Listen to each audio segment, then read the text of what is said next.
I'm Kathy Krendl, President of Otterbein University, and I'd like to welcome you to this special edition of Otterbein Spotlight. We have two very special guests with us today, and I'd like to welcome Chris Jansing from MSNBC and Cabot Ray from NBC4. Both of them are Otterbein graduates, and we're very pleased to have them today. So we have a couple of working professionals here, and I thought we'd take advantage of them being here to talk a little bit about some changing scenes in the media landscape and how we might begin to think about those, both for our students, for our faculty, and for our community.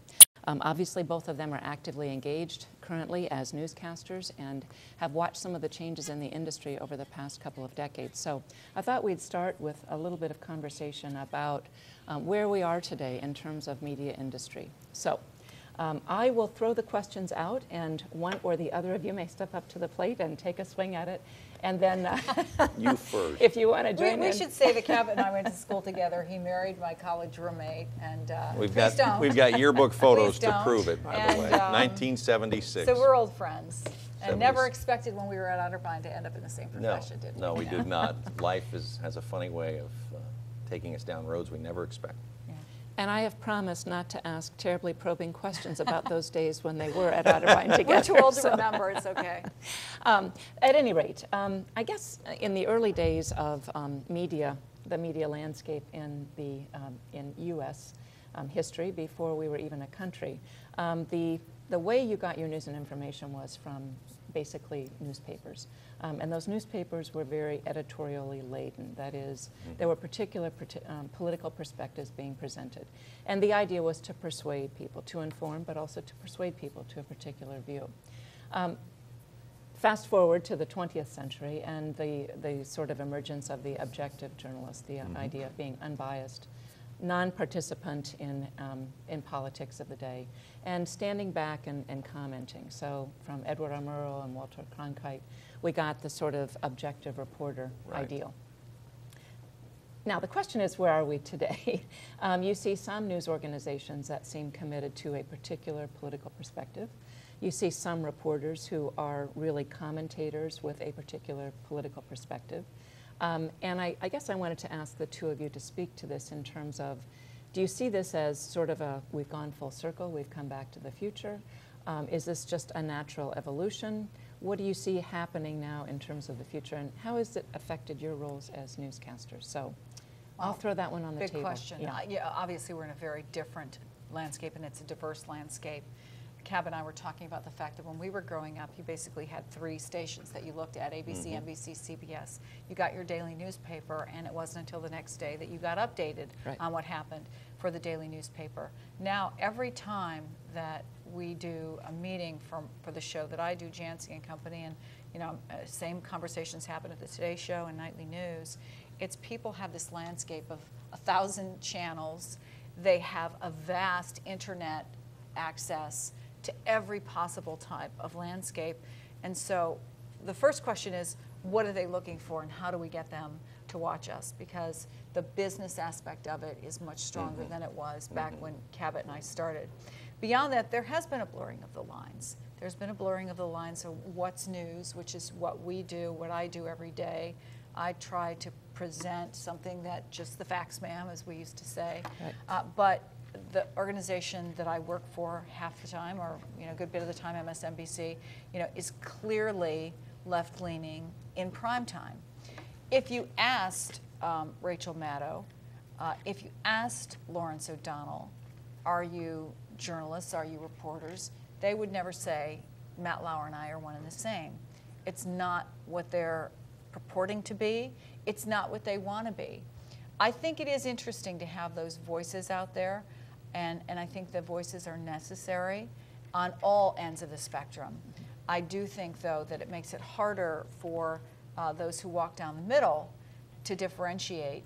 I was encouraged. We were in with a group of students earlier, and Cabot asked the question, how many of you watch The Daily Show? As your source of news. Not how many of you watch it, but how many of you watch it as your source of news. Expecting a lot of hands to go up, and really? Two, I think. Two out of the entire group. And, Jon Stewart would never pretend that what he does is news. That doesn't mean he doesn't serve a journalistic function.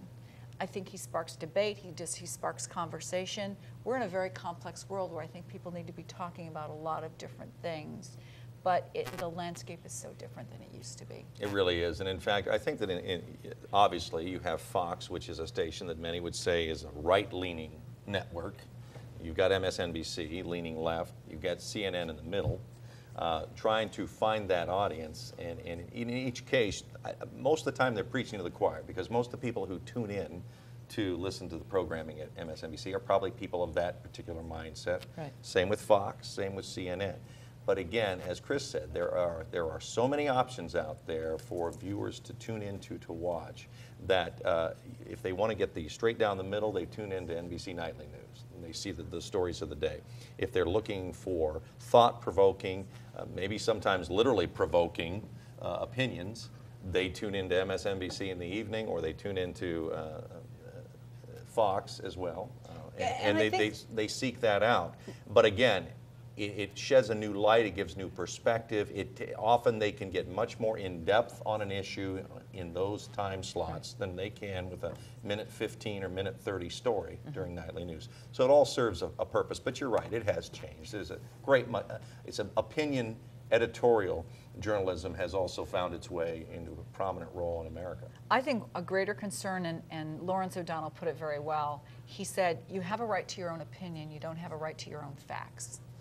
And that's where I think the really gray area is now, that people think if they say something enough, it becomes the truth. Right. And it's the problem with the blogosphere, it's the problem with some very heavily biased reporting, is that people just make stuff up. And that's never okay. Whether you come to it from a perspective of a Thomas Friedman or any of the columnists or any of the on-air personalities, you have a right to present that. There's a long editorial tradition of taking a position. You don't have a right to your own facts. Well, let's go to that notion of facts a little bit and talk about that. In terms of day-to-day reporting, how much do you think accuracy and reliability of information has been affected by trying to fill a 24/7 news hole and always feeling like you've got to be leading with the headline? I think for us doing 24-hour news, it's put even more pressure on us, if that's possible, to double check, triple check. Again, some of the students were asking about sourcing and things like that. We don't do anything without double sourcing it, or if we can't confirm it ourselves as NBC or MSNBC, then what we do is we attribute. So if it's great reporting by the Washington Post, we will say the Washington Post did this. I think we're all even more hyper aware of it than we've ever been. Absolutely, and certainly we live in a day of litigation where there are more suits filed, more cases of libel that are out there, and we're all very much aware of that. And so it's incumbent upon us to do everything we can to double and triple check whenever we can. Certainly in a 24-hour news situation like what Chris is involved with, that is a challenge, and they have more bodies, more people to do that than we do on the local level, obviously. But if, for instance, a Channel 10 has a story that we don't have and has information that we don't have, we cannot go on the air with that information until we independently make sure that it's verified and double-checked through other sources. So that is a challenge, a large challenge to all of us to make sure that we do what we can to be accurate and balanced.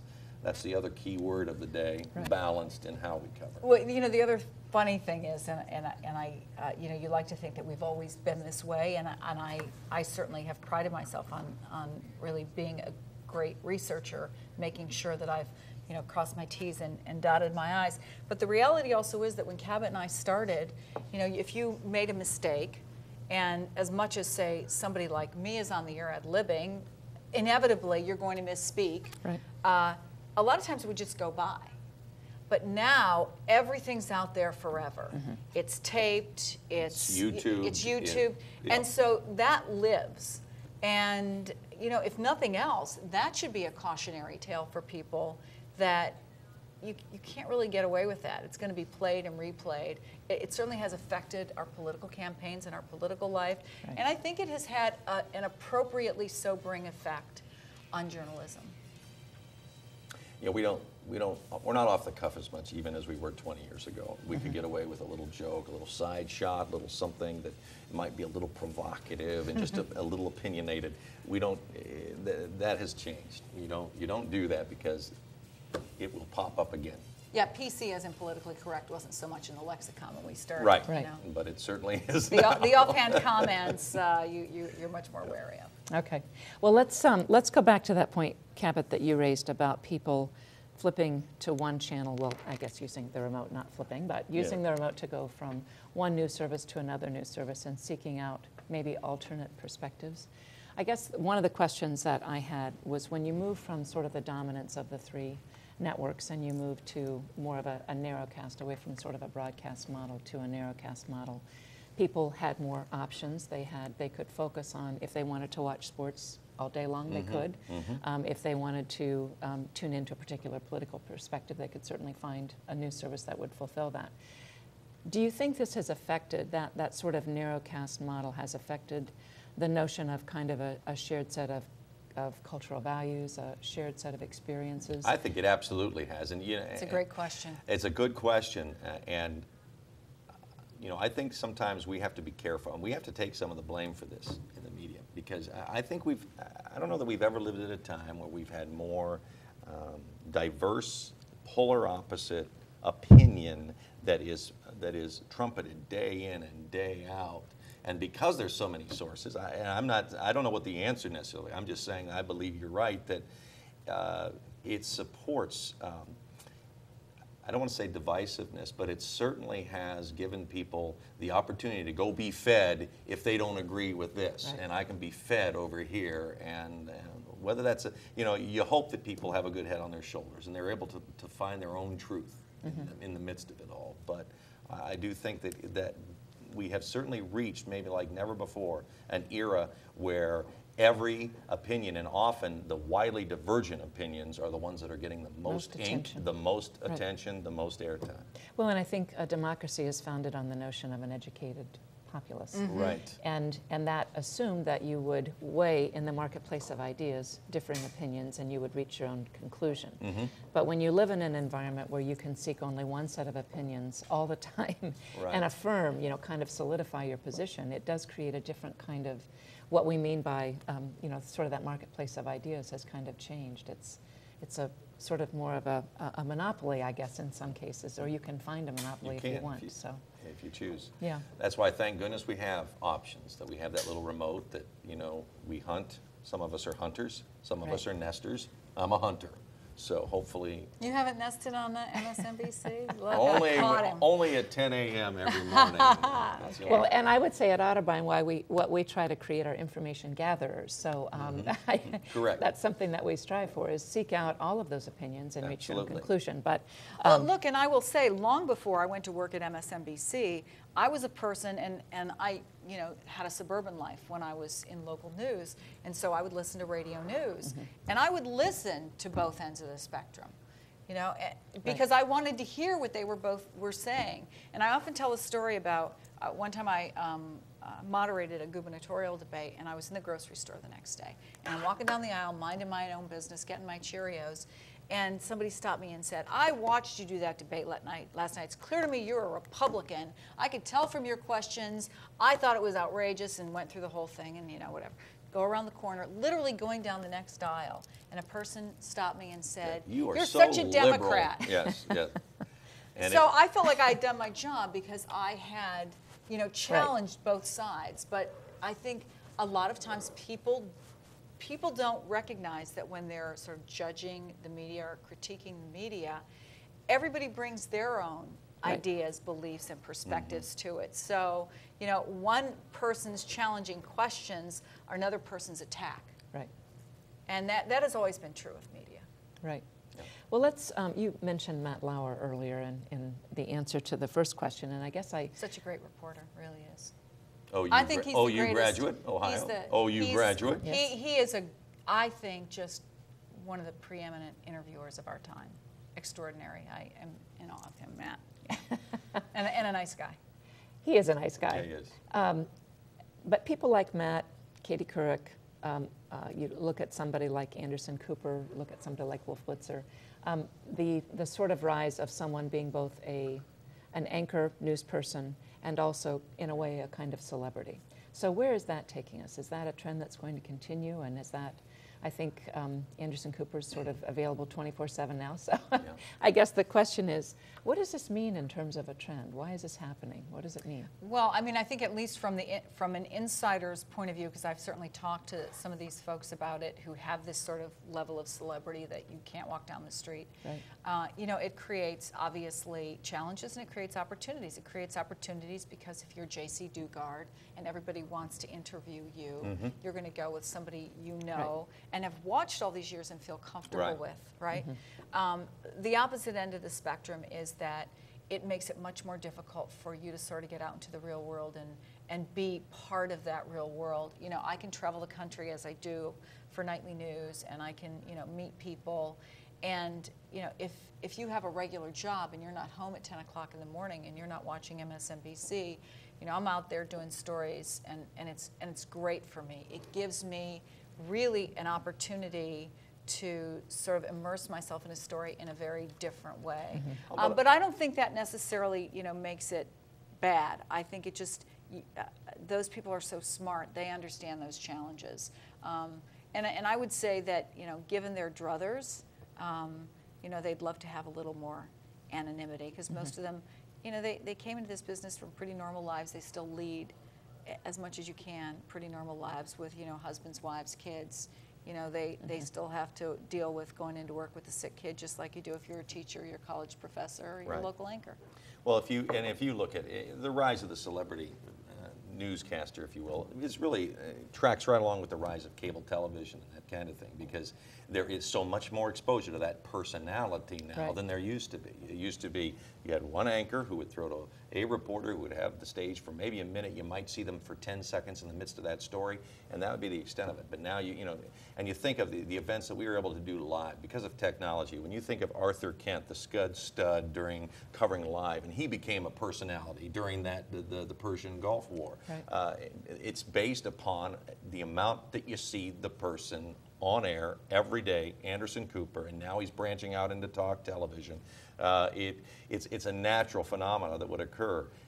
I think the challenge is that that individual be careful not to be more important than the story itself, that those people are reporting on or a part of. That it's always, and I think most of the really good journalists maintain that ability to deflect away from who they are and allow the presenters of the story to do their thing and present the story. Yeah, I think what makes them so successful is that they do have that gift of being able to get people to tell their stories, because ultimately in journalism, I think, you know, we are current historians and storytellers, and that's what they're able to do so well. And, you know, to be fair, because we're so diverse in media, it gives the opportunity for more people. You know, Anderson Cooper couldn't be Anderson Cooper 25 years ago because there was no CNN, but you know, Walter Cronkite was a superstar, and the people on 60 Minutes were superstars. There have always been those celebrities, so to speak, because what we do is television, and millions of people watch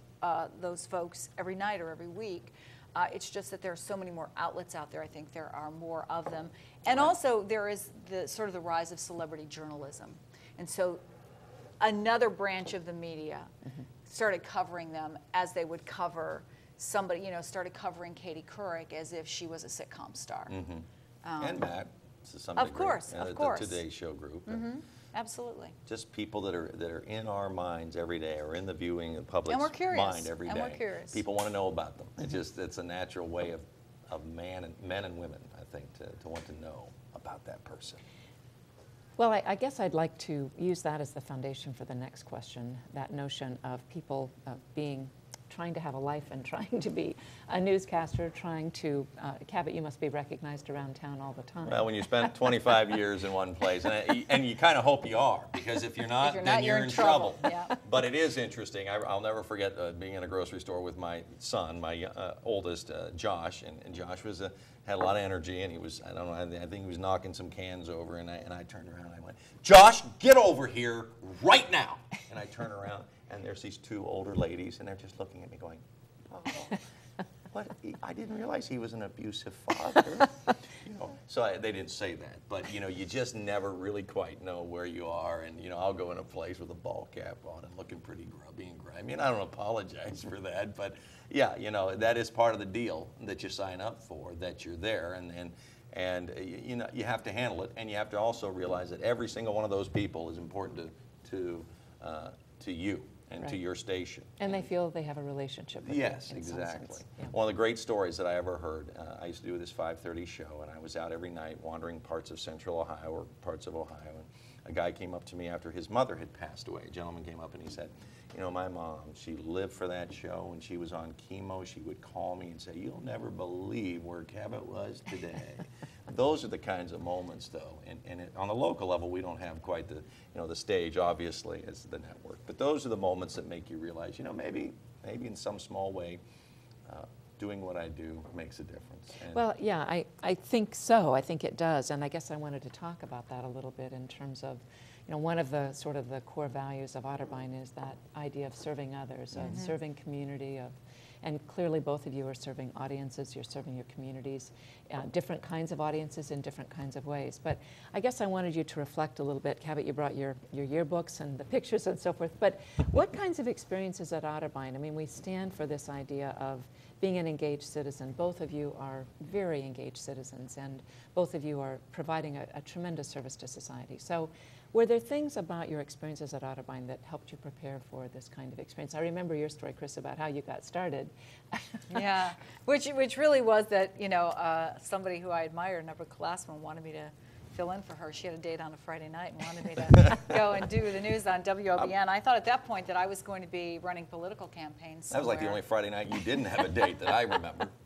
So anyway, that's another we're story. We're not going there, Yeah, Cabot. we're not going to go there. But I think obviously there was a bit of serendipity in that. But the truth of the matter is, I thought that, and I still sense this when I come here, I felt being here, this was a very ethical place. And maybe that sounds like a crazy thing to say, but I think even though I'm not Methodist, there is a tradition here, a Christian tradition.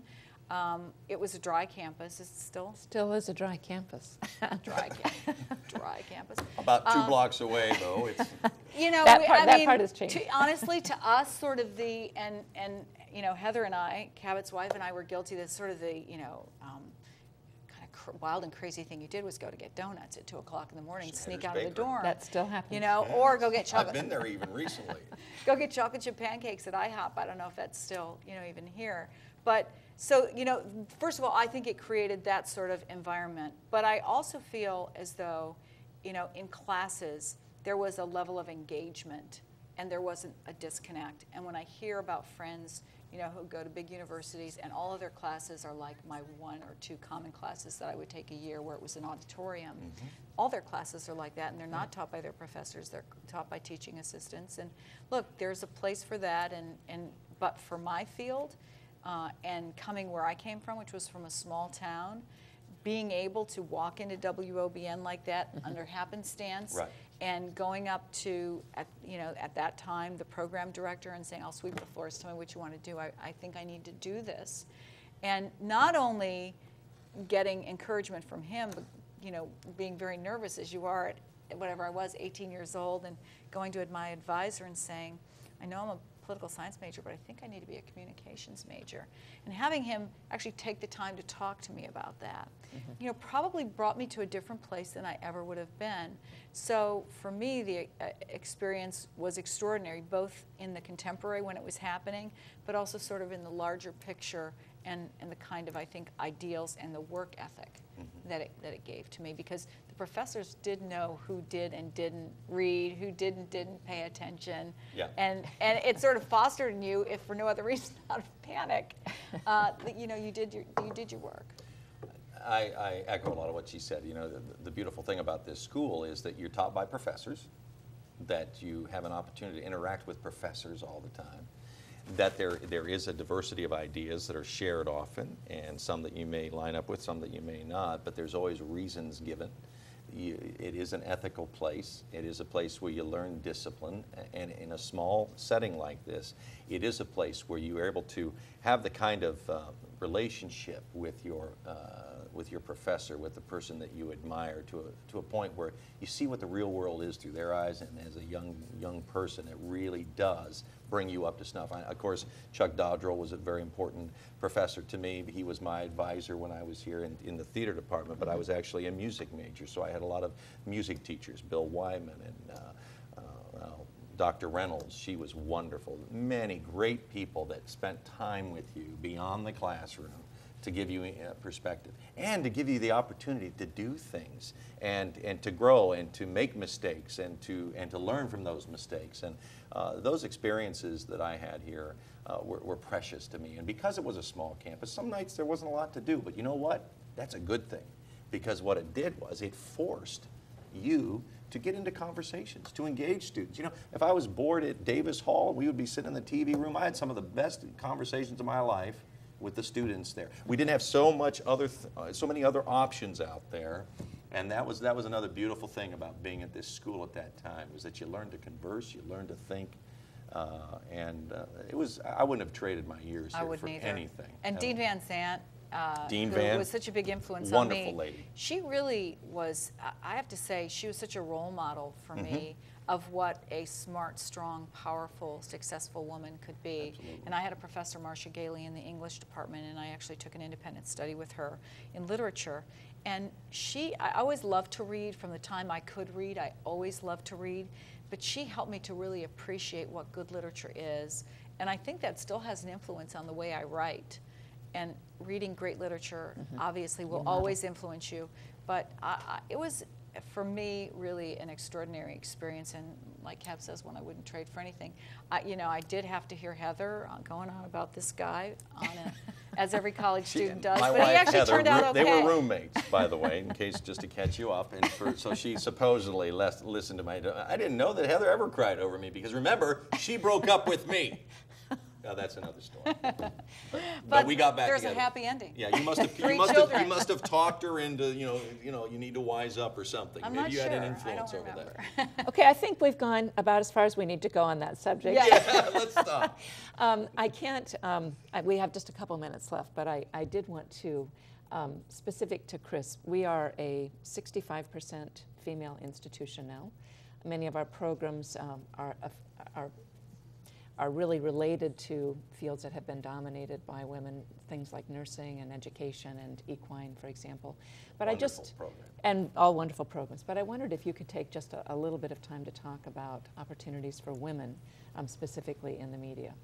Well, I think that obviously there's never been more opportunities just because of the diversity of what's out there. Whether it's social media, online media, television now, also cable, a lot more local stations. Many local markets now have 24-hour cable stations of their own. So the opportunities out there are great, and they're not facing what I faced. I have a kind of a tough girl persona, I think, on the air, take no prisoners, which I developed because when I was coming up and there weren't very many role models, people always said to me, they won't take a woman seriously. You really have to sort of develop some gravitas. So I think the opportunities out there are great. There is some research that suggests that women are less ambitious now than they used to be. There's Harvard research, there's other research, and I think that there's also a reality check that's involved in that.